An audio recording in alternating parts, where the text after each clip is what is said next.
নমস্কার বন্ধুরা, আরও একটি নতুন ভিডিও নিয়ে চলে এসেছি। প্রতি বছর মাঘ মাসের কৃষ্ণপক্ষের একাদশী তিথিকে বলা হয় ষষ্ঠীলা একাদশী এবং এই একাদশীর দিনটি ভগবান বিষ্ণুর উপাসনার জন্য কিন্তু উৎসর্গ করা হয়। এটি বিশ্বাস করা হয় যে এই একাদশী পালন করলে ভক্তের সমস্ত পাপ ধ্বংস হয়।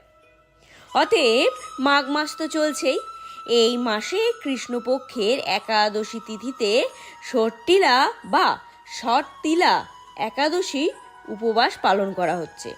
ষটতিলা একাদশীর দিনে উপবাস ও উপাসনা করলে শ্রী হরি বিষ্ণু এবং মা লক্ষ্মী প্রসন্না হন এবং সাধককে ধন, সুখ ও সমৃদ্ধি দান করেন।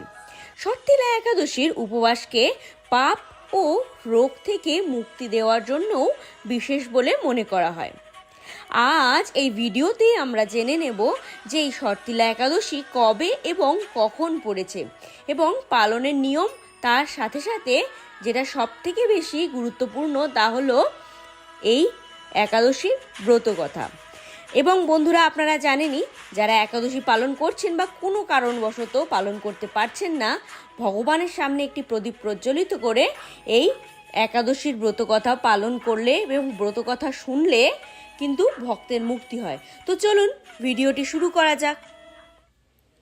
এই ধরনের আরও অনেক ভিডিও পেতে চ্যানেলটি সাবস্ক্রাইব করে বেল আইকনটি প্রেস করে পাশে থাকবেন প্লিজ। ষটতিলা একাদশী পড়েছে এই বছর অর্থাৎ 13ই জানুয়ারি 2026 দুপুর 3:17 থেকে সমাপ্তি হবে 14ই জানুয়ারি 2026 সন্ধে 5:52। উদয়া তিথি মেনে তাই ষটতিলা একাদশী ব্রত পালিত হবে 14ই জানুয়ারি 2026 বুধবার। ষটতিলা একাদশীর দিনে তিল, শস্য, গরম বস্ত্র এবং সামর্থ্য অনুযায়ী অর্থ দান করা ফলদায়ক বলে বিবেচিত হয়।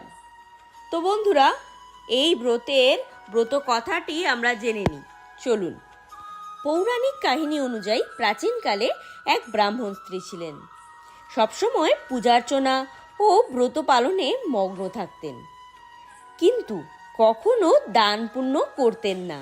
সেই ব্রাহ্মণ স্ত্রীর পুজো ও উপবাসের দ্বারা নারায়ণ অত্যন্ত প্রসন্ন হন। একদা নারায়ণ ভাবেন যে ব্রাহ্মণ স্ত্রী পূজার্চনা ও ব্রতর মাধ্যমে নিজের শরীর শুদ্ধ করেছেন, তাই তিনি বৈকুণ্ঠ লাভ করতে পারবেন। কিন্তু তিনি জীবনে কখনো দান করেননি, তাই বৈকুণ্ঠে এসেও তার খাওয়া দাওয়ার ব্যবস্থা হবে না। এ বিষয়ে চিন্তাভাবনা করে নারায়ণ স্বয়ং ভিক্ষুক বেশ ধারণ করে সেই ব্রাহ্মণ স্ত্রীর কাছে গিয়ে ভিক্ষা করেন। তার বাড়িতে অন্ন ছিল না। সেই ব্রাহ্মণী ভিক্ষুকরূপী নারায়ণকে একটি মাটির ঢেলা দিয়ে দেন। নারায়ণ সেটি নিয়ে বৈকুণ্ঠে ফিরে আসেন। কিছুকাল পর সেই ব্রাহ্মণ স্ত্রীর মৃত্যু হয়। বৈকুণ্ঠ লোকে গমন করেন তিনি। সেখানে তাকে থাকার জন্য একটি কুটির দেওয়া হয়। ব্রাহ্মণ স্ত্রী সেই কুটির খুলে দেখেন যে সেখানে খাওয়া দাওয়ার জন্য কোনো অন্ন নেই। তারপর ব্রাহ্মণ স্ত্রী নারায়ণের দ্বারস্থ হন এবং বলেন যে সারা জীবন পূজার্চনা করার পরেও তাকে এমন কুটির দেওয়া হয়েছে যেখানে অন্ন শস্যের বিন্দু মাত্রও ব্যবস্থা নেই। তখন নারায়ণ তাকে অন্ন দান করার মাহাত্ম্য বোঝান ও স্মরণ করান যে ভিক্ষুককে তিনি মাটির ঢেলা দিয়েছিলেন। তবে এই সমস্যার থেকে মুক্তির উপায়ও জানান নারায়ণ। তিনি বলেন তার কুটিরে দেবকন্যা তার সঙ্গে দেখা করতে আসবেন। তখন তার কাছ থেকে ষটতিলা একাদশীর ব্রত ও দানের মাহাত্ম্য শুনতে বললেন বিষ্ণু। পাশাপাশি নারায়ণ এও জানালেন যে এই একাদশী ব্রত পালন করলে তার সমস্ত ভুলের ক্ষমা হবে ও মনস্কামনা পূরণ হবে। বিষ্ণুর কথা মতোই দেবকন্যা সেখানে উপস্থিত হলে ব্রাহ্মণ স্ত্রী দ্বার খোলেন ও ষটতিলা একাদশীর মাহাত্ম্য শোনেন। নিয়ম মেনে এই ব্রত পালনের সঙ্গে তিল দান করেন তিনি। এরপরেই তার কুটিরে অন্ন ভরে যায়। প্রচলিত বিশ্বাস অনুযায়ী শর্তিলা একাদশী তিথিতে যে ব্যক্তি তিল দান করেন তার হাজার হাজার বছর অবধি বৈকুণ্ঠে তিনি বাস করতে পারেন। তো বন্ধুরা, আজকের ভিডিওটি আমরা এখানেই শেষ করলাম।